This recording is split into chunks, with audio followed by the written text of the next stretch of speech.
I didn't understand how they could be more of a daily devotional than my very own paper daily devotional like they were today. I had a student today, 4 years old, sitting in my lesson, continually asking questions. Why? Why? And as I thought on this minuscule situation from my morning, I just thought about how a lot of his whys didn't have answers, didn't have logical responses. We're doing this again because repetition will make you better. We're doing something you don't want to do simply because we have to do it to get to the part where you can do it on your own. Wow. You can see where this is going, right? That sounds a lot like God to me. Why, God, is this not happening? Why don't I have this?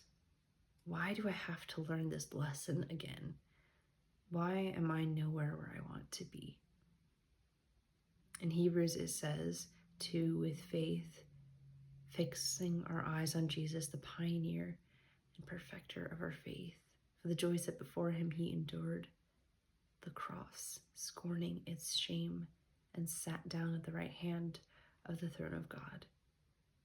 So, something that stands out for me from this is that faith, with our eyes fixed on Jesus, helps us endure.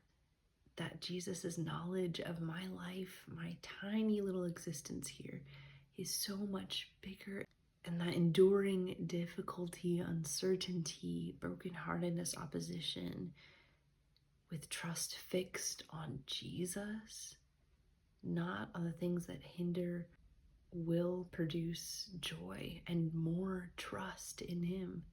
And so I think about my role as a teacher, teaching somebody, and my job is to make the student learn more about the subject. They're not supposed to know necessarily everything and purpose for what we're learning, but they're supposed to know more than they came knowing before. And as I'm led by Jesus throughout my life, I want to rely on the best teacher that I'll ever have, to trust him with what I don't know. And I hope that when I ask God, why, I can rest in the fact that he knows why, and he knows what's ahead. And that's better, to know him than to know what I'm walking into.